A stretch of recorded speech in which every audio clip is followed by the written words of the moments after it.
할렐루야. 함께 나누신 하나님 말씀은 히브리서 10장 32절에서 34절까지의 말씀입니다. 생각하고 알라라는 제목으로 오늘 히브리서 41번째 말씀 기념하기 원합니다.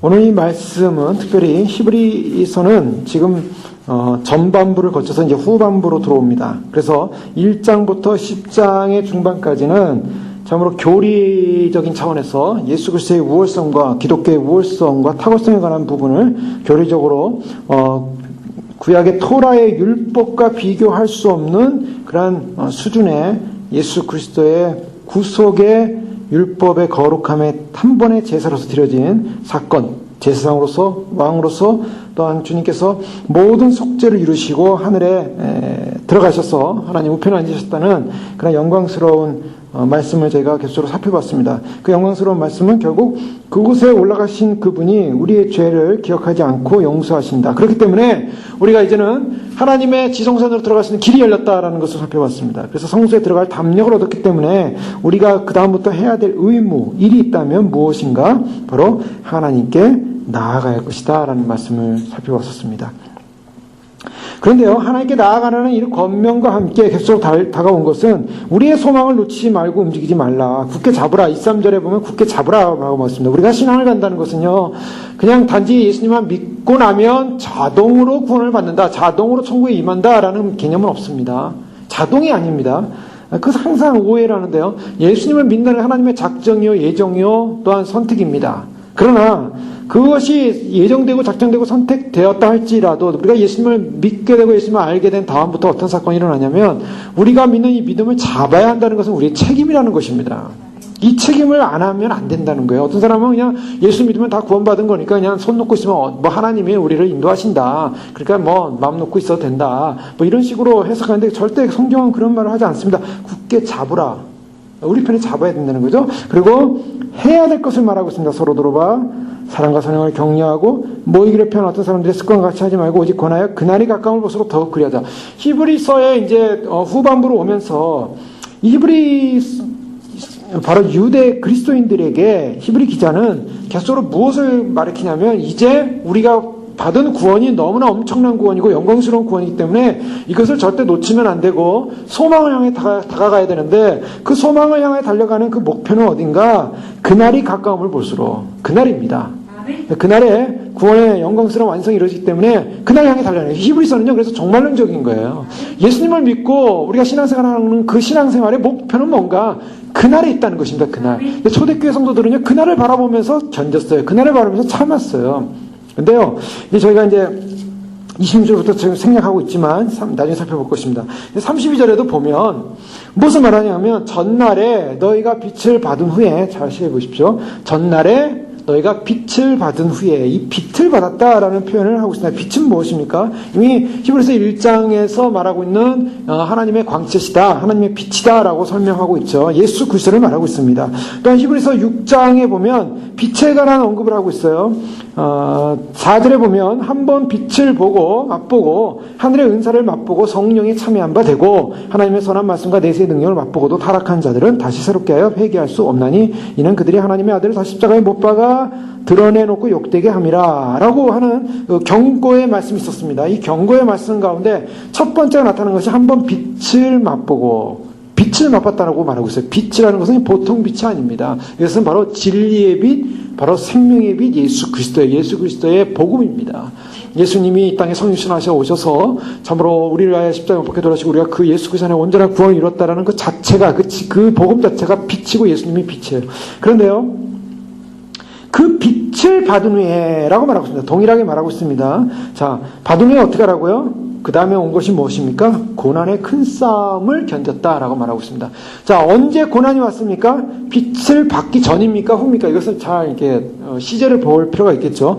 빛을 받고 나서 고난이 왔습니다. 자, 이것이 우리 신앙인의 그러한 길입니다. 신앙인의 길은 뭐냐면 우리가 빛을 보고 예수님을 보게 되면 예수님을 만나게 되면 그 다음 따르는 것이 평탄, 형통, 복의 복, 아무 문제 없을 것이다. 이게 아니라 고난이 온다는 것입니다. 자, 이것이 기독교예요. 그러면 우리가 예수님을 믿는다는 것은 무엇을 말하는가? 무엇을 전제하는가?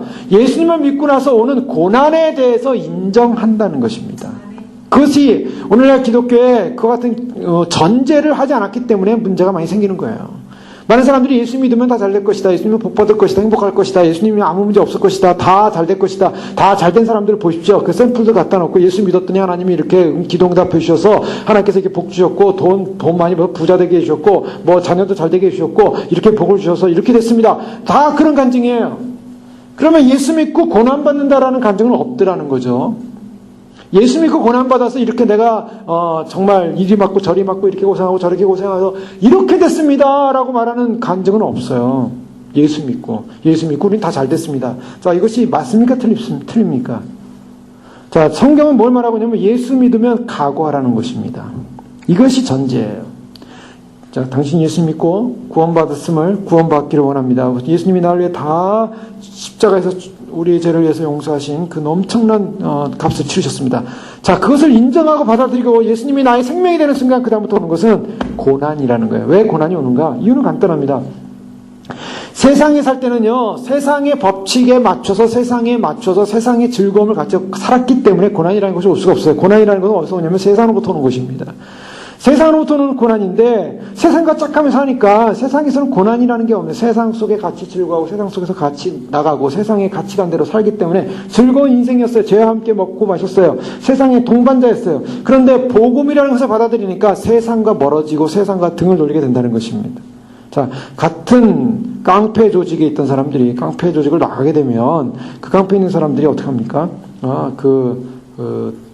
못 나가게 하죠. 또 못 나가게 하는데 그래도 나가겠다면은 꼭 하는 것이 그러면 이제 해코지를 하죠. 그래서 정말 나갈 것인가 아닌가 판단한다고 합니다. 그 박영문 장로님의 그 목사님이 되셨다 이제 하늘나라 가셨지만 박영문 그 목사님의 초기 간증을 보면요, 그분이 영등포에 굉장히 유명한 깡패였는데 또 그 조직에 또 보스가 있었다고 합니다. 그런데 그분이 이제 약간 천국 지옥을 경험하고 와서 예수님을 믿고 교회를 다니니까, 그러니까 깡패들이 찾아온 거예요. 보스가 찾아온 겁니다. 그래서, 그 포장마차 집에 딱 가가지고 술을 따라주면서, 네가 예수 믿을래? 나를 따를래? 이렇게 결정을 하기로 한 거예요. 결정을 하기로 했는데, 그 장로님이 거기서 무슨 생각이 들었냐면, 정말 나의 보스는 누군가, 지금 이 세상에서의 깡패의 보스가 나의 보스인가, 자기는 예수 믿기로 결정하고 예수님 만나고 나서 예수님이 보스가 됐다. 예수님이 진정한 보스이기 때문에 나는 당신을 따를 수 없습니다. 나는 여기를 나올 것입니다. 그러고서 한 말이, 보스도, 형님도 예수를 믿으십시오라고 했대요. 그러니까 정말 그 순간에 이 배하고 복부하고 이 덩어리인가요? 주먹이 날라왔는데 그 자리에서 숨도 못 쉬고 꼬꾸라졌대요. 숨도 못 쉬고 꼬꾸라져서 숨이 안 쉬어지더래요. 그냥 그 술잔 앞으로 그냥 몸이 팍 꼬꾸라졌는데 그냥 이 죽는 거구나. 이렇게 죽는 거구나. 그렇게 이제 복부를 두들겨 맞은 거예요. 그 옆에 있는 그 다른 이제 그 동료들이었죠. 동료들에 의해서. 근데 팍 꼬꾸라져가지고 숨이 안 쉬어지는 순간에 환상이 보인 겁니다. 환상이 보인 게 뭐냐면 십자가 보이는데 예수님께서 피를 뚝뚝뚝 흘리면서 매달려 있는 환상이 보인 거예요. 그분이. 그래서 그 주님을 보고 다시 주님의 그 환상을 볼 때 다시 숨이 팍 하고 돌아왔대요. 그러면서 말하기를 이 새끼 진짜 예수 믿네 그러더래요. 그러면서 하면서 이제 잘 믿어라 했더니 나를 위해서 기도해줘라 하고 그 보스가 떠나갔다는 겁니다. 자, 세상에서도요, 진짜 깡패 조직에 있는데, 깡패 조직에 있는 사람들도 그 깡패를 놔줄 때는요, 그냥 안 놔주고 와서 확인해보고, 정말 믿는가 안 믿는가 확인해보고, 정말 그냥 복부도 때려서 죽일 정도로 그렇게 강탈을 했는데, 그래도 자기의 절기를 지킨 거예요. 십자가를 보고, 예수님의 그 피 흘리시는 모습을 보고, 자기의 믿음이 결국 승리했구나. 이제 그걸 확인했다는 거죠. 그러고 나서 그는 이제 깡패 조직으로 완전히 나온 사람, 자유로운 사람이 됐습니다. 자, 무슨 말이냐면 예수님을 믿게 되면 세상 사람들이 너 나랑 친구했던 사람인데, 친구했던 짝인데, 너 그런 악당이었는데 왜 너는 선한 길로 가려고 하느냐? 너는 왜 너의 최고의 가치관이 예수냐? 너의 최고의 가치관이 예수냐? 그러면서 그 사람을 끌려고 한다는 거예요. 그런데 이제는 예전에는 그것이 가치 있는 줄 알았습니다. 그것이 최고인 줄 알았습니다. 그것이 제일 좋은 것인 줄 알았습니다. 그래서 그 제일 좋은 것인 줄 알고 갔는데 예수님 믿고 나니까 그게 최고가 아니더라는 거예요. 예전에는 돈이 최고인 줄 알았었는데 예수님 믿고 나니까 돈보다 더 귀한 분이 있더라는 거예요. 예수님, 예전에는 내가 이 땅에 살면서 출세하고 잘 먹고 잘 살고 편안하게 살고 남들보다 뻐기면 살고 남들보다 인정받고 살고 남들한테 참 그렇게 사람들의 인정받고 사는 그 자체가 인생의 목표였는데 예수 믿고 나니까 그게 다 헛된 거더라는 거예요. 그걸 헛된 걸 알고 나니까 세상에서 왜 그렇게 사냐? 당장 게 뭡니까? 가족에서 또한 주변에 있는 사람들이 또 아는 사람들이 예수 믿으면은 뭐 밥이 나오냐? 예수 믿으면 뭐가 생기냐? 예수 믿으면 뭐냐? 예수 믿고 교회 다니는 게 뭐냐? 예수 믿고 뭐 교회 다니는데 뭐가 얻어진 게 있냐? 이런 식으로 하면서 예수 믿는 그 가치성을 모르기 때문에 너는 그렇게 가지 말고 그거 포기해라. 그거 가지 마라. 그거 뭐 이렇게 시간 들이고 삶 들이고 인생 낭비하느냐? 라는 식의 그러한 유혹과 핍박과 또한 오해와 이런 게 생기더라는 거예요. 자, 그것이 고난입니다. 또 더 나아가서 초대교회 유대 그리스도인들에게는 유대인들 사이에서 너희는 바로 배반자다. 유대 율법과 모세에게 준 그 토라를 따르지 않고 너는 예수만을 따르는 배반자다. 라는 그러한 몰예를 당했어요. 그런 싸움을 했다는 것입니다. 싸움이 일어난다는 거예요. 예수를 믿고 나면 빛을 받고 나면 그 다음에 오는 것은 빛을 경험한 사람에게는 고난이 오더라는 거예요. 여러분 이것을 분명히 지켜야 됩니다. 이것은 값을 치러야 되는 삶이라는 거예요. 예수님께서 나를 따라오려거든 자기 십자가를 지고 나를 쫓으라 그랬지 나를 따라오려거든 너희는 정말 호화 생활할 거다. 너희는 아무 문제 없을 거다 라고 얘기한 적이 없어요.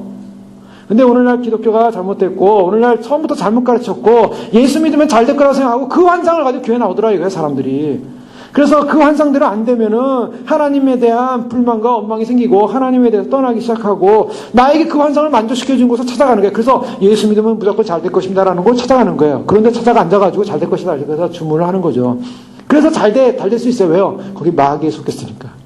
거기는 기독교가 아니에요. 그거는. 어떤 의미에서요? 물론 제가 이것을 다 완전히 그 모든 것을 전적으로 부인하거나 하나님 주시는 은혜와 복 이런 걸 부인하고자 하는 건 아닙니다. 사람들은 그래요. 아브라함을 봐라. 아브라함이 얼마나 부자였는지 아냐?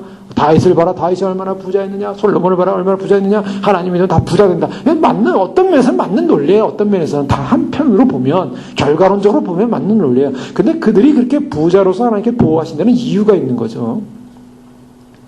사도 바울이 그럼 부자였습니까? 예? 베드로가 부자였습니까? 예?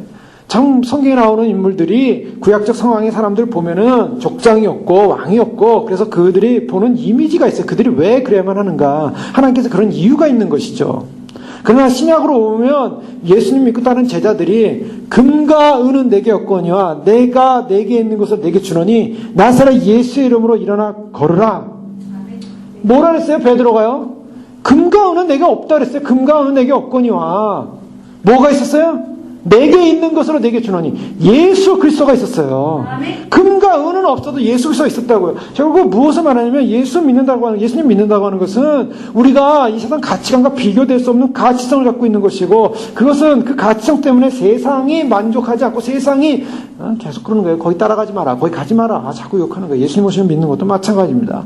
예수님 오시면 믿게 되면요. 세속에 속한 사람들이 세상에서 잘 먹고 잘 살고 세상이 잘 되는 것이 하나님 뜻이고 열심히 그래서 물질도 많아지고 뭐 세상도 많아지고 뭐 재정 원리 뭐 이런 거 해가면서 돈 많이 벌어가지고 하나님 주신 대로 막 쓰고 선교하고 뭐 이래서 하나님 나라 왕성케 하는 것이 하나님 뜻이지 뭐 주님 오시면 기다리고 뭐 사모하고 이런 것이 하나님 뜻이냐? 네? 세속주의적 가치관, 세상주의적 가치관.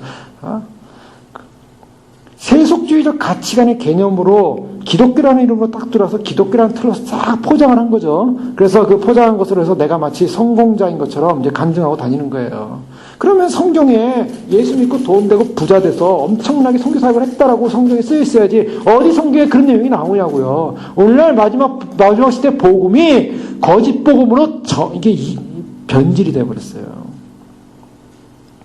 복음은 그런 것이 아니죠. 복음은 금과 은은 내게 없거니와 나사렛 예수 이름으로 일어나 걸어라. 이것이 복음이지. 금과 은 내게 많은 금과 은으로 그 파워로 능력으로 물질로 우리는 예수를 전합니다.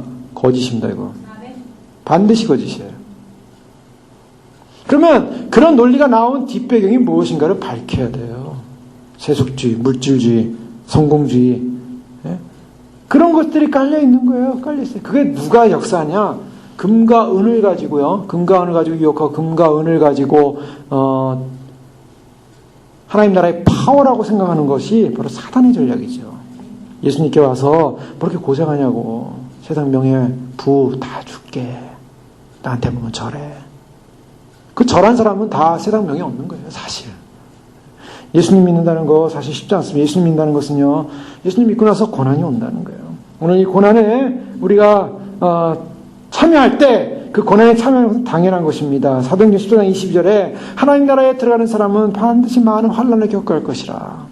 이것이 바로 사도들이 한 말이에요. 하나님 나라 들어가면 많은 전환. 왜요? 엄청난 가치관의 전환이 왔어요. 세상과 비교되지 않는, 세상을 끊어버리는, 세상의 가치관을 끊어버리는 그런 삶을 사니까 세상이 그것을 못 견뎌하는 거예요.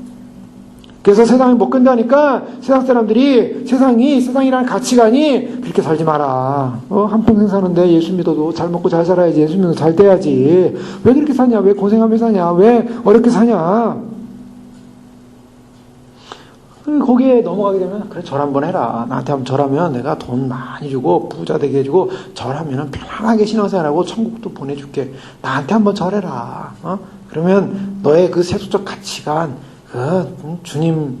주님이라는 이름을 빙자해서 너가 이 세속적 가치관에 한 번만 절해주면 내가 너에게 이 모든 걸 줄게. 사단은 오늘날도 마찬가지입니다. 나한테 한번 절하면 고생 안 해도 돼. 그런데요, 성경에 보십시오. 빛을 받은 후에 고난의 큰 싸움을 견뎠다. 고난이 와요. 어떤 고난이 있습니까? 13절에 혹은 비방과 환난으로서 사람에게 구경거리가 되고 혹은 이런 형편에 있는 자들과 사귀는 자가 되었습니다. 자, 비방도 당했습니다. 환난은 사람들에게 구경거리가 됐습니다. 아마도 사람들의 길거리에서 구경거리가 되는지 모르겠어요. 공개적으로 어려움을 당했습니다.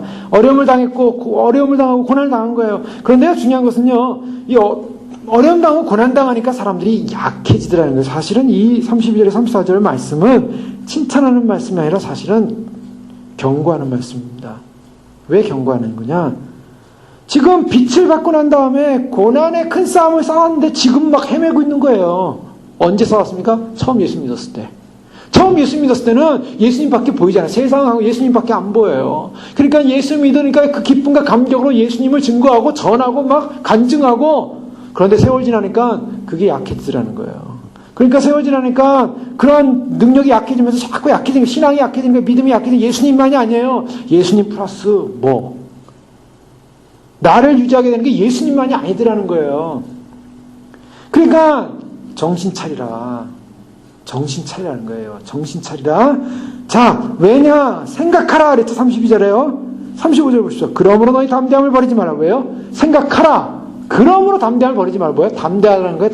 담대하지 않는다는 거예요.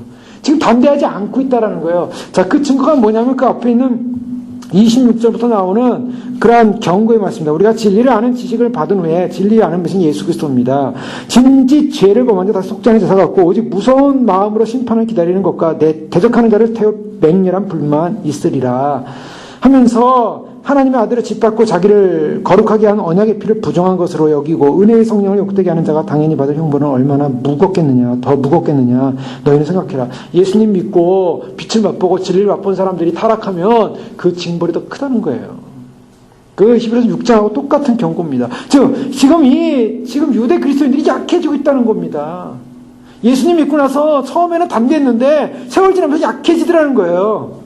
그러니까 지금 이 히브리 기자는 너희가 처음에 어땠는가를 생각해 보라는 거예요. 여러분, 생각하라는 것입니다. 너희가 예수님을 처음 믿었을 때 얼마나 큰 싸움을 이겼느냐, 얼마나 비방과 환난도 이겼느냐, 사람들 구경거리 당한 것도 얼마나 너희가 참고 이겼느냐, 그런 또 여러 가지 어려움 당한 사람들과 함께, 고난 당한 사람들과 사귀면서 그들과 코이노니아를 하면서 믿음으로 승리하지 않았느냐.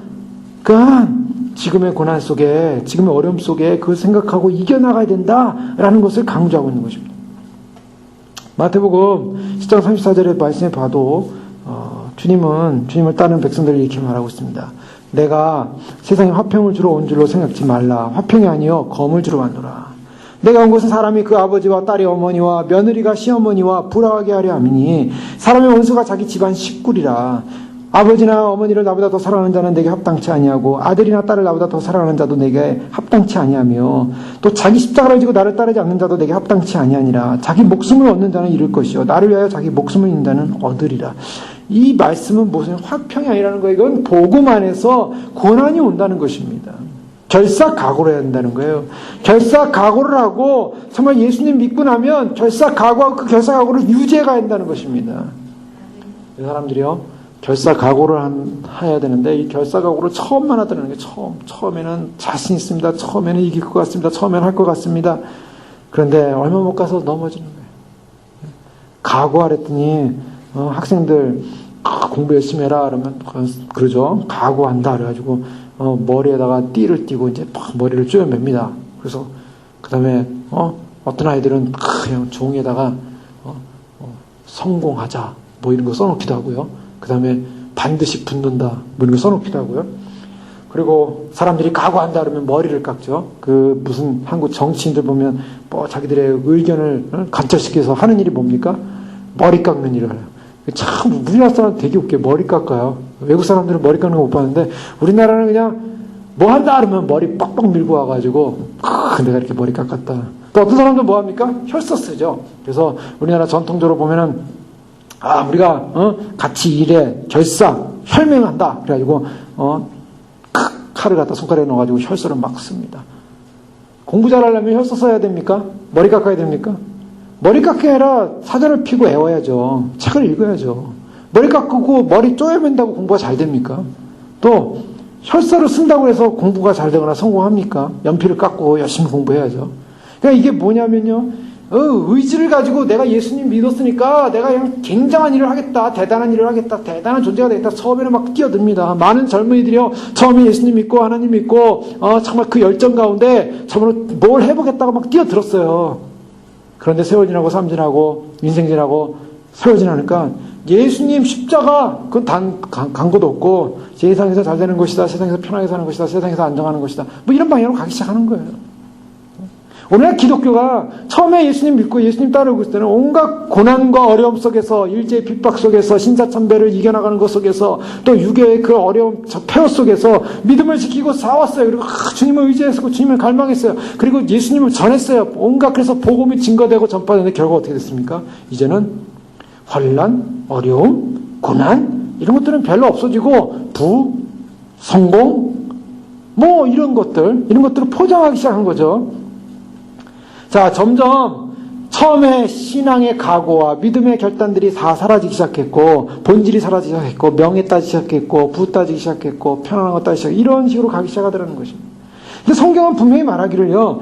성경 전체도 보여주는 것은 인간이 그렇게 그 절대적인 존재가 못 되기 때문에 하나님께서는 인간을 바르시는 방법 가운데 한 가지가 예수님 믿고 빛을 경험한 다음에 그 사람이 성숙하기 위해서 반드시 통과하는 게 고난입니다. 그래서 성화라는 것은요. 고난을 통하지 않고는 성화가 없어요. 청교도 사람들의 신앙이 우리가 귀하다고 합니다. 청교도 책들도 있고 또 이렇게 보게 되지만 그분들이 얼마나 고난을 당했는지 몰라요. 대부분 청교도 그 신앙의 글들 보십시오. 존 버년이 철로역정을 쓸 때 그게 뭐 편안한 데서 철로역정 쓴 게 아니에요. 감옥에서 썼어요. 감옥에 수년간 있으면서 그 철로역정을 썼고요. 믿음의 여정을 쌓는 걸 썼고 조셉 온라인이 천국의 열쇠 그것을 쓸 때도 그는 조셉 온라인도 이 감옥에 갔다 온 사람이에요. 청교도의 사람들이 신앙인들이 그들이 하나님을 정말 사랑하고 섬기고 말씀대로 살려고 했던 데는 그냥 편안하게 안락한 삶을 통해서 나온 게 아닙니다. 그들은 성공회라는 또 영국 국교회라는 것과 싸워야만 했고요. 복음의 진리를 지키기 위해서 그들은 또한 일부의 소수가 되어야만 했어요. 그래서 전체 교단들이 인정하지 않는 정말 말씀 중심으로 사는 그래서 정말 이 국교의 그러한 교리적 상황을 거부한 채 말씀으로 간다 우리는. 우리가 정말 주님을 믿고 따른다는 것이 오늘 성경에서 보여주는 것은 그렇게 간단한 문제는 아닙니다. 고난이 있고 비방이 있고 환난이 있습니다. 그러면 뭡니까? 예수님을 믿는다는 것은 이것을 알고 믿어야 한다는 것이고 믿었다고 하는 것은 이것을 각오하라는 것입니다. 이게 중요해요. 각오해야만 합니다. 각오하고 그 다음에 그러한 삶이 올 때 그 사람이 뒤로 물러가서는 안 된다는 것입니다. 그래서 생각하라는 거예요. 얼마나 투정하며 싸웠는가. 믿음을 버리지 말라. 그러면서 뭡니까? 견뎌낸 거. 견뎠다는 건 뭐예요? 인내했다는 것이죠. 자, 인내는 보통 두 가지 나누죠. 저 수동적인 것은 그냥 끌려가는 것입니다. 정말 힘들지만 그냥 뭐 어떡하겠습니까? 이렇게 가야지 하면서 가야지. 이거 끌려가는 거예요. 또 한편으로는 우리가 이거 정말 하나님 뜻이라면 해야 되지 않겠습니까? 이런 수동적인 거지만 능동적인 인내는 뭡니까? 능동적인 인내는 내가 힘들고 어려운 상황이지만 그러나 주님이 주신 사명이고 뜻이고 길이다. 그렇기 때문에 나는 이것을 믿음으로 달려갑니다 하고 자기가 달려가는 걸 말해요. 그래서 우리에게 정말 이러한 과정을 통해서 고난이라고 어려움이라는 과정을 통해서 우리의 낙담과 해방과 내면적 갈등과 고통스러운 괴로움 이런 것들을 통해서 우리가 이 땅에 있는 더러운 찌꺼기들, 세상의 찌꺼기들, 육체의 찌꺼기들, 생각의 찌꺼기들 그리고 세상에 속한 것들을 다 걸러내고 우리가 뭐랄까 순결해지면 어떡합니까? 이 땅이 좋지 않아요. 순결한 사람들은요, 순결을 사모하는 사람들은요, 이 땅 거 안 바라봅니다. 하늘 것을 바라보게 될 줄로 믿습니다. 위의 것을 생각하라. 위의 것 왜 생각하냐면 이 땅에서 있는 것 다 오물이고 이 땅에 있는 것이 다 죄로 말미암아 무너질 수밖에 없고 나를 연약하게 하고 힘들게 하고 공격하고 이 땅의 것들이 우리를 고난 가운데 환난 가운데 비방 가운데 몰아넣기 때문에 믿음으로 살려고 하니까. 자, 그러면요, 하나님의 백성을 부름받은 사람들은 무엇입니까? 바로 이와 같은 자기의 책무, 즉, 믿음을 지켜야 한다는 책무를 놓치지 말아야 한다는 것입니다. 그래서 그 믿음을 지켜야 되는데요, 그 믿음을 가까이 잘 지키는 것, 이것이 바로 우리들의 모습이어야 한다는 것이죠. 히브리서 12장 3절에 보면 너희가 피곤하여 낙심치 않게 하여 죄인들의 이같이 자기에게 거역한 일을 참으신 자를 생각하라. 거역한 일을 참으신 자를 생각하라는 거예요. 누구 생각하라고요? 사람들은요, 참 좋은 것보다는 나쁜 걸 많이 생각하죠. 사람들이 대부분은요.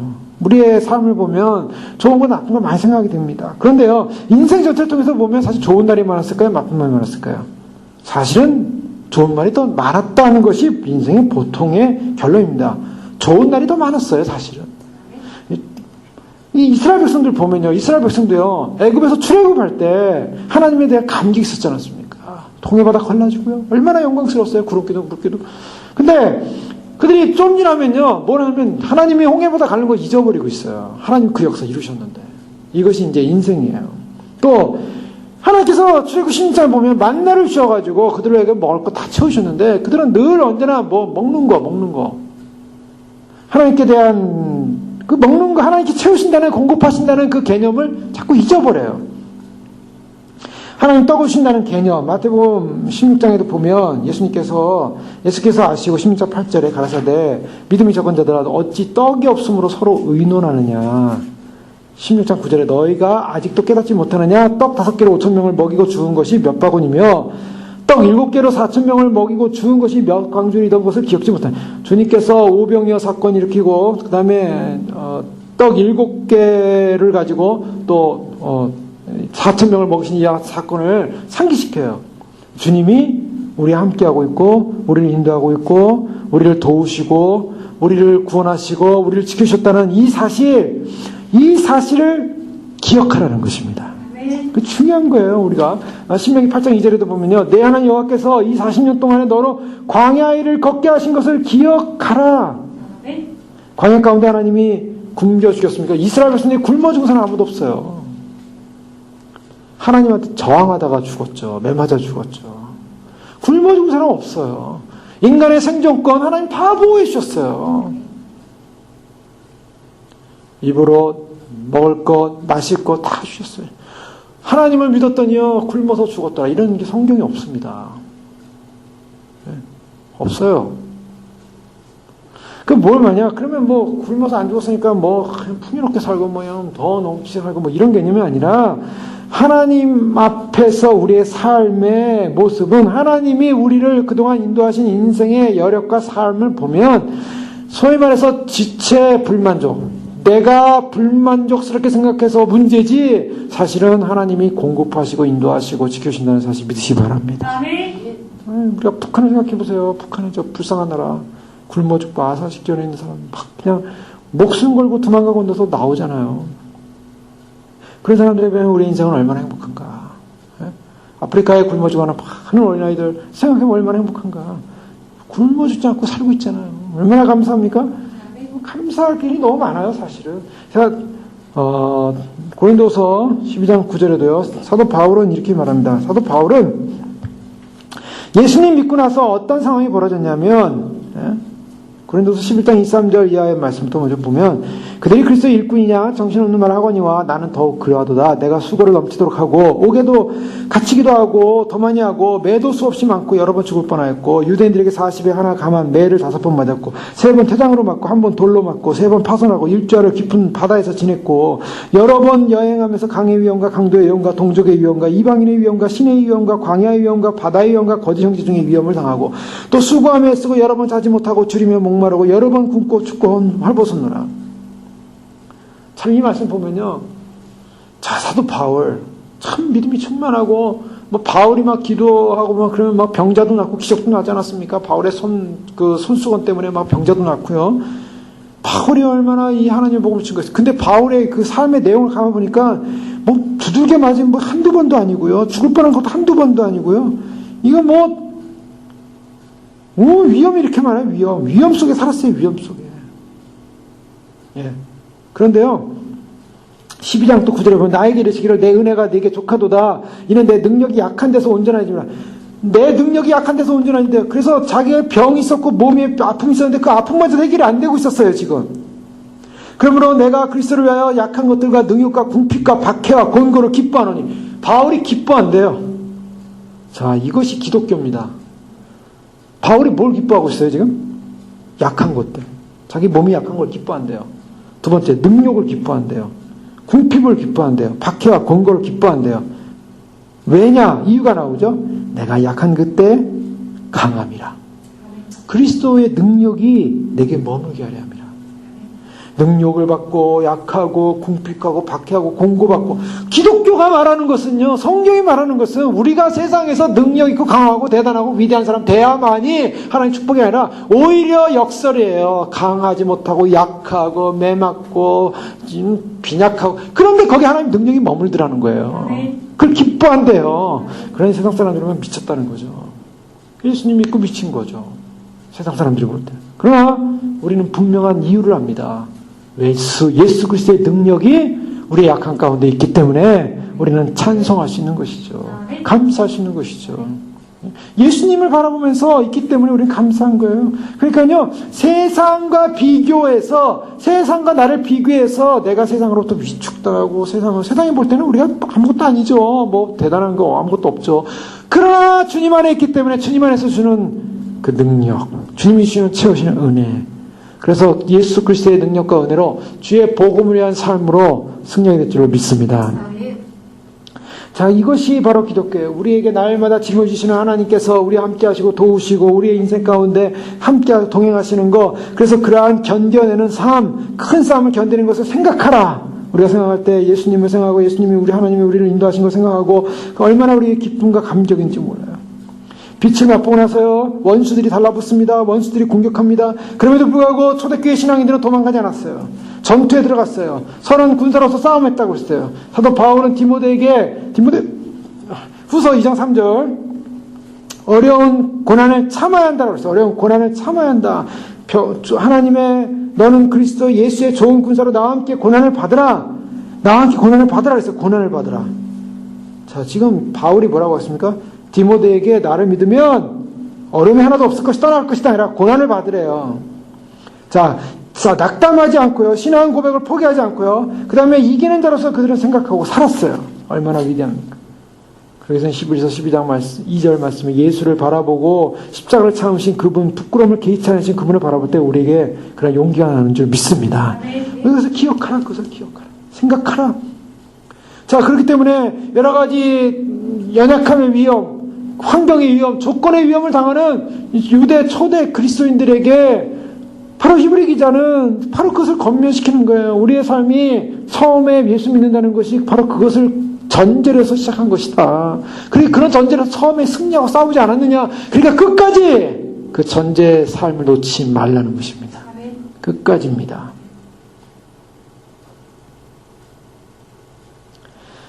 히브리서 11장 24절에 25절에 보면 또 이 모세에 관한 얘기가 나오죠. 믿음으로 모세는 장성하여 바로의 공주의 아들이라 칭함받기를 거절하고 도리어 하나님의 백성과 함께 고난받기를 잠시 죄악의 낙을 누리는 것보다 좋아했다. 모세가 어떻게 했다고요? 고난받기를 좋아했다. 이게 성경입니다. 성경은 고난받기를 좋아했다는 거예요. 믿음의 사람들이요. 그런데요, 오늘 이 옥에 갇힌 자를 돌보기도 하고, 그래서 어떤 분들은 이래요. 33절에 보면, 34절에 보면 너희가 갇힌 자를 동정하고, 이 갇힌 자를 동정했다, 옥에 갇힌 자를 동정했다라는 것을 이제 사도 바울로 보고 있는 거죠. 이 사도들 가운데, 성경 가운데, 갇힌 자라서 고난받은 사람은 사도 바울이 가장 많이 고난을 당했습니다. 그래서 히브리 기자가 사도 바울의 결정적 증거다 이렇게 표현하기도 하는데요. 너희가 갇힌 자를 동정했다. 갇힌 자를 동정한다는 게 무슨 말입니까? 어려움에 있을 때, 결박당했을 때, 고통당했을 때 바로 그들을 돌보고 그들을 동정한 것. 바로 그것이 믿음의 싸움이라는 거예요. 근데 마태복음에 보면은 마태복음 25장에 보면 주님께서 오실 때 종말론적으로 굉장히 중요한 것입니다. 주님께서 양과 염소를 가르는 장면이 나오지 않습니까? 마태복음 25장 31절에 인자가 자기 영광으로 모든 천사와 함께 올 때 자기 영광의 보좌에 앉으리니 인자가 올 때입니다. 그런데 영광의 보좌에 앉으셔서 심판할 때예요. 모든 민족을 그 앞에 모으고 각각 구분하기를 목자가 양과 염소를 구분하는 것 같이 오른편에 양, 염소는 왼편에 이렇게 구분하신다 그랬잖아요. 이거 굉장히 중요한 순간이에요. 우리가 주님이 앉아 계신 곳으로 나가는데 주님의 오른편에 가야 돼요. 오른편에 우리 편에 우리 쪽에서는 어디 편입니까? 왼편. 왼쪽으로 가야지 오른쪽으로 가면 지옥불에 떨어지는 거예요. 그냥 잡혀서 떨어져요. 지옥불에 들어가는 겁니다. 염소 다 지옥이에요. 근데 양이 돼서 오른쪽으로 가야 되는데 왼쪽으로 가야 되는데 하나님의 주님의 오른편.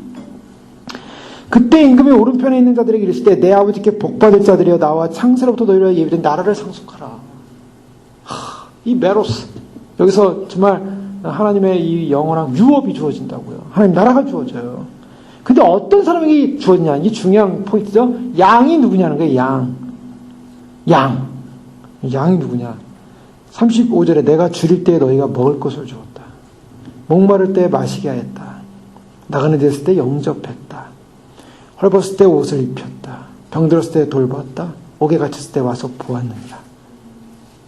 양들이라는 거예요. 양들이 누구냐? 우리가 양 하면은, 우리가 양처럼 구별되게 해주십시오라고 하는데, 성경에서 양의 기준은 바로 이거예요. 어떠냐면, 삶의 행위에 있었다는 거예요. 그래서 우리 자신이 다시 주님 오심을 맞이하면서 우리가 좀 묵상하면 생각해 볼 때, 정말 이 삶의 행위면에서 정말 줄일 때 먹을 것을 주었는가? 목마를 때 마시게 하였는가? 나가는 데서 영접했는가? 헐벗을 때 옷을 줬는가? 병들어서 돌봤는가? 옥에 갇혔을 때 와서 보았는가? 이에 의인들이 대답하되 주여 우리가 어느 때 그랬습니까? 작은 자 하나에게 한 것이 나에게 한 것이다 라고 이렇게 주님이 평가해 주셨습니다. 오늘 히브리 성도들에게 그걸 말하고 있어요. 너희가 갇힌 자를 동정하고 바로 그들이 양들이었다. 그러니까 이 빛을 맛본 후에 이들의 삶이 어떤 삶이냐면 고난을 견디는 삶이었고요. 빛을 맛본 후에 비난과 환난으로부터 구경거리가 돼도 그것을 견뎠고요. 그런 형편에 있는 사람들을 또한 교제했어요. 코이노니아가 거기서 일어났어요. 코이노니아가 어떤 사람에게 일어나냐? 비방거리 된 사람들, 환난에 있는 사람들, 고난 가운데 있는 사람들. 그렇기 때문에 교회 공동체는요, 바로 이러한 고난과 예수님을 믿고 의지하고 예수님을 믿고 따르기로 한 사람들이 당하는 고난 속에서 또 비방 속에서 환난 속에서 있는 사람들이 모여서 서로 격려하고 위로하고 세워주는 것이 바로 교회 공동체임을 여기 말씀하고 있습니다. 이런 사람들과 사귀는 자가 됐다는 거예요. 이런 사람들과 사귐으로 말미암아 결국 빛을 맛보고 난 후에 고통당하는 사람들과 사귀는 거예요. 그런 의미에서는 우리가 주님 오심을 준비하면서 주님 오심을 준비하는 백성들이 참으로 이제는 함께 사귀고 함께 격려하고 함께 동정하고 함께 형편에 있는 사람들이 세워주는 그런 공동체로서 모여야 될 줄로 믿습니다. 그럼 모여야 돼요. 34절이 계속 뭐라고 하냐면 너희 소유를 빼앗기는 것도 기쁘게 당한 것. 여기서 참 놀라운 소유를 빼앗겼다. 이 소유를 유대 공동체 사회 속에서 소유를 빼앗기고 쫓겨나는 일들이 벌어졌고 로마로부터 또한 소유를 빼앗기고 또한 처형당하는 경우도 있지 않았습니까? 소유를 빼앗기는 것도 기쁘게 당한 것. 기쁘게 당한 이유가 뭐였습니까? 영구한 낮고 영구한 소유가 있는 줄 압니다. 예, 진짜 보화를 딴 데다 숨겨놨어요. 그러니까 눈에 보이는 이 껍데기 텐트는요, 이 껍데기 삶은 껍데기는 아무것도 아니라는 걸 알았어요. 이게 그리스도인입니다. 그리스도인은요, 남들이 모르는 비밀 보물 창고가 있다니까요. 그 비밀 보물 창고가 여기가 아니에요. 여기 창고는 아무리 뭐 숨겨놔도 나중에 다 들통나 다 가져가지도 못하고 다 그렇습니다. 예? 아, 세상 떠난 사람들 보십시오. 세상 떠난 사람은요, 뭐 반지를 끼고 뭐라고 뭐 해도요, 다 소용없어요. 다 뽑혀요. 다 뽑히고 다 뺏기고 몸 하나 아무것도 가져가는 거 없어요. 자기가 온몸을 치장해 놨어도요, 하나도 못 가져가요. 육체 덩어리에 붙여봤자 다 소용없어요. 다 그냥 화로에 들어가면 다 없어지는 거고요. 아무 소용도 없어요. 땅 속에 아무 의미도 없는 거고. 근데 이 땅에 있는 거 잠깐 지나가고 기쁘게 당한 것은 이건 아무것도 아니는 거예요. 웃고 있어요. 아, 나 진짜 보물 저기 있는데 어디 있습니까? 하늘나라에 두었다는 거예요. 이것을 아냐는 거죠. 여기서 낮고 영구한 소유가 있는 것은 줄 알미라. 이게 크리스찬입니다. 이걸 모르는 사람은요, 여기에 연연하는 거예요. 모르니까. 저 천국에 주님이 예비하신 영구한 소유가 있는 것, 그것을 향해 바라보는 사람은 그것만, 내 보물 있는 곳에 마음도 있느니라. 물질 있는 곳에 마음이 있다 그랬죠, 예수님이요? 자기 마음이 어디 있어요, 지금? 세상의 사람은 세상. 거기 마음이 다가 있는 거예요. 그냥, 어떻게 하면 저기 세상. 저기다 마음이 돼. 거기다 그냥 뭐 숨겨놓고 저기다 뭐, 그 마음은 거기만 가 있는 거예요. 세상에서 뭐 어떻게 잘못되면 어떡하나. 근데요, 내 마음이, 내 물질이 어디 있어요? 주님 나라. 주님의 영원한 가치. 거기 있는 사람은요, 내가 어디 있어요? 내 물질 있는 곳에 내 마음이 있다. 내 마음이 어디 가요? 천국을 향하는 거예요. 그러니까 어떻게 내가 천국의 보화를 쌓을까? 그것만 고민하는 거죠. 왜요? 거기에 실체니까. 여기 이거 다 소용없어요, 여기는. 그러니까, 천국의 실체, 천국에 가서 주님, 정말 천국에 어떻게 하면 내가 그 천국에 나의 보화의 재료를 올릴까요? 많은 분들이 간증하잖아요. 이곳에서 열심히 중보하고 기도하는 거 보화가 막 올라가는 거예요. 막 재료가 올라가요. 막 재료가 올라온다, 아무개 재료가 올라온다, 막 천사들이 가서 재료를 막 받아가지고 막 집을 짓는 거예요. 어떤 사람은 넓은지 더 큰 집이죠. 어떤 사람은 집도 하나도 없어가지고 막 작은 조그만 집, 초라한 집. 천국에 다 집들이 있는데 어떤 사람은 집을 크게 짓는 사람이, 그 사람은 열심히 천국을 사모하는 거예요. 내가 어떻게 하면 천국에. 여러분, 오늘날 천국 사모에 대한 소망을 교회들이 잃어버렸어요. 천국 얘기하면 남이 얘기해요. 왜요? 여기다 집 짓기 바쁘니까. 여기서 살기 바쁘니까. 여기서 바쁜데 뭐 천국을 생각해요. 여기도 좋은데. 쓰레기 같은 이 땅. 이렇게 보셔야 돼요. 다 배설물로 여기 놀아. 냄새나는 곳. 고려 3장 2절에 위의 것 생각하고 땅의 것 생각하지 말라. 뭘 생각하라고요? 위의 것 생각하라. 근데 우리는 이 땅을 살면서 맨날 위의 것보다는 땅의 것 먼저 생각하죠. 땅의 것. 고려 3장 1절에 너희가 죽었고 너희 생명이 그리스도와 함께 하나님 안에 감추었습니다. 고려 3장 4절 왜 그러신지 아세요? 우리 생명이신 그리스도께서 나타나실 그때에 너희도 그와 함께 영광 중에 나타나리라. 위의 것을 생각하는 사람은요, 어떤 사람이냐? 그리스도께서 나타나실 그때 영광 중에 나타날 사람들이라는 거예요. 그 때문에 그리스도께서 나타나실 그때 너희도 그와 함께 영광 중에 나타나려면 위의 것 생각하라는 거예요. 그러니까 주님을 사모하는 사람들, 여러분 고난이라는 것이 이제 좀 정리를 할게요. 그러면 고난 당하면서 힘들고 어려움 당하고 비방 당하고 환난 당하는 거 너무 억울한 거 아닙니까? 너무 억울한 거 아니에요. 우리 예수님 믿고 나서 험한 당하고 살고 억울한 거 아닙니까? 거기 끝납니까 그걸로? 그게 아니죠. 그 다음에 뭐가 있어요? 반드시 영광이 있어요. 영광이 있기 때문에 고난이 즐거운 거예요. 근데 영광을 봐야지. 영광을 좀 보면서 영광을 소망해야지 고난을 견디죠. 영광은 보이지도 않고 관심도 없어요. 위의 것은 관심도 없어요. 그러니 여기서가 이게 고난이 진짜 고난인 거예요. 고난 받다가 고난 속에 망하는 거예요. 고난이 고난되어 영광이 되려면 위의 것을 바라봐야 될 줄 믿습니다. 아멘. 그게 위의 것 바라보는 사람이 고난을 이것이 아무것도 아닌 것을 기쁘게 여기고 나가는 거지. 위의 것 안 바라보고 있으니까 고난이 오면은 고난이구나 고난하다가 망하는 거예요. 그러니까 로마서 8장 18절에 생각건대 현재의 고난은 장차 우리에게 나타날 영광과 좋게 비교할 수 없다. 아멘. 그 영광과 비교할 수 없다라는 걸 알아야지 고난이 아닌 거예요. 아멘. 그러면 영광이 뭡니까? 영광 중에 나타나신다는 게 그리스도가, 영광 중에 그리스도가 나타나실 때 그때 너희도 그와 함께 나타나리라. 아멘. 마음의 심지를 바로 어디에 둬야냐면 하나님 나라 그리스도 위의 것에 두는 것이 기독교인입니다. 아멘. 그것을 아냐는 거예요. 아냐. 그것을 안다면 빛을 맛보내 사는 삶에 대해서 능히 견딜 수 있고 참을 수 있고 이해할 수 있고 인정할 수 있고, 예? 세상 사람들은요 성도의 참된 부여가 어딘지 몰라요. 세상 사람들은 이 세상의 물질의 부여, 세상적인 만족함 가진 것이 부여라고 생각하지만 그건 절대 아닙니다. 베드로전서 1장 4절에 베드로 사도는 썩지 않고 더럽지 않고 쇠하지 않는 기업을 있게 하시나니 너희를 위하여 하늘에 간직하신 것이라. 예, 하늘에 간직됐대요. 어디에요? 썩지 않고 더럽지 않고 쇠하지 않은 유업을 있게 하신다.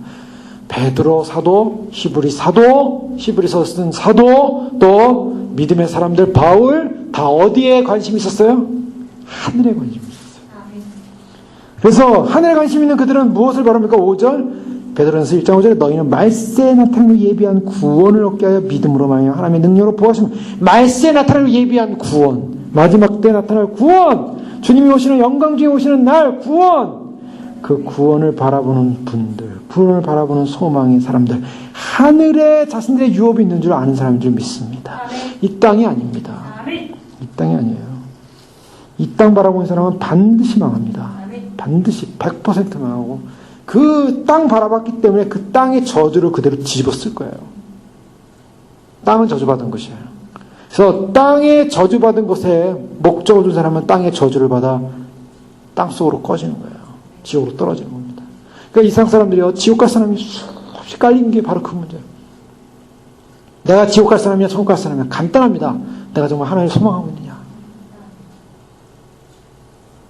내가 하나님을 소망하지 않는 사람은요, 예수 믿는다고 하고 교회 다닌다고 하고 말씀 전한다고 그 사람의 신분이 목사든 아니면 직분자든 어느 교회를 다니든 교회를 30년 40년 다녔던 내가 하나님을 소망하지 않는 사람은요 천국 갈 사람이 아니에요. 하늘에 관심이 없는데 그게 무슨 하늘의 사람이고 하늘에 갈 사람이에요. 유업이 없어요. 하늘에. 정말 천국 가고 정말 구원받고 정말 들림받고 주님 오실 때 영광을 맞이할 사람은 하늘에 소망을 두고 하늘 바라보는 사람입니다. 아멘. 그 때문에 하늘 바라보십시오. 아멘. 하늘 바라봐요. 하루 동안 하늘 얼마 바라봅니까? 하늘을 그냥 마음으로 심령으로 하늘 바라보고요. 또 밖에 나가서도 한번 하늘 바라보고요. 구름 한번 바라보고요. 주님 오시면 믿음의 사람들은요. 정말 믿음의 간증들 보세요. 이상한 구름만 보여도 주님이 오실래나? 네, 주님이 오실래나?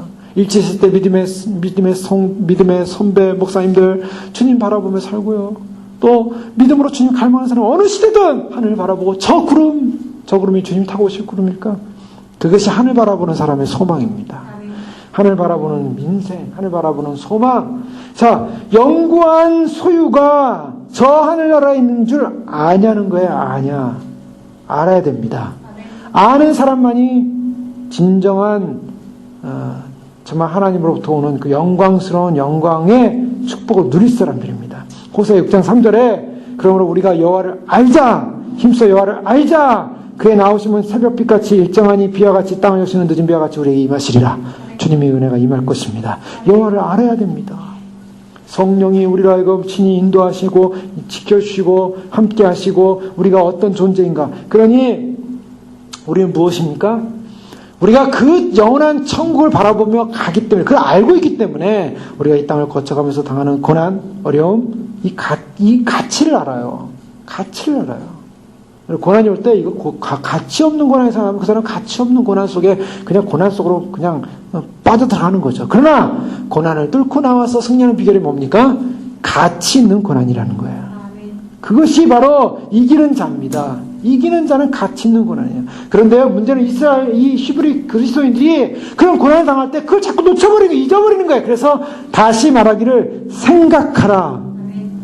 아는 것에서 알미라. 아냐? 그러면 굳건히 담대함을 버리지 말아라. 이렇게 얘기하는 거예요. 그리고 39절에 뭐라고 하니까 10장 39절에 우리는 뒤로 물러가 멸망할 자가 아니요 오직 영혼을 구원하며 이르는 믿음을 가진 자니라. 그러면서 이제 믿음, 영혼을 구원할 믿음을 가진 자가 어떤 사람이냐? 11장에 밀당이 나오는 거예요. 그 믿음, 영혼을 구원할 그 믿음을 가진 자로서의 삶을 사는 거, 그것을 아는 사람만이 지금 이것을 이겨나간다. 지금은 이걸 이겨나간다. 그러니 담대함을 버리지 마라. 정신 차리라는 겁니다. 이것이 바로 히브리 성도들이 정신 못 차리고 배도하고 뒤로 나가 떨어지고 물러나고 예수님 믿는다는 것을 대충대충 그냥 설렁설렁 예수 믿어 잘 될 줄 알았는데 잘 안 되고 힘들고 어려우니까 처음에는 이기고 승리하는 것 같았는데 나중에 내가 슬슬 배도하고 돌아서고 그리고 이거 아닌가 보다 하고 돌아서고 고난에 참여하는 것을 두려워하고 무서워하고 하늘의 소망을 잃어버린 사람들에게 정말 하늘의 소망 놓치지 말고 그날을 바라보면서 영광 가운데 설 것을 안다면 그리고 정말 주님께서 우리를 위하여 건지신 그 놀라운 견딤을 바라보면서 생각하면서 우리가 당하는 고난의 가치를 알고 우리가 당연히 해야 될 일 뭡니까?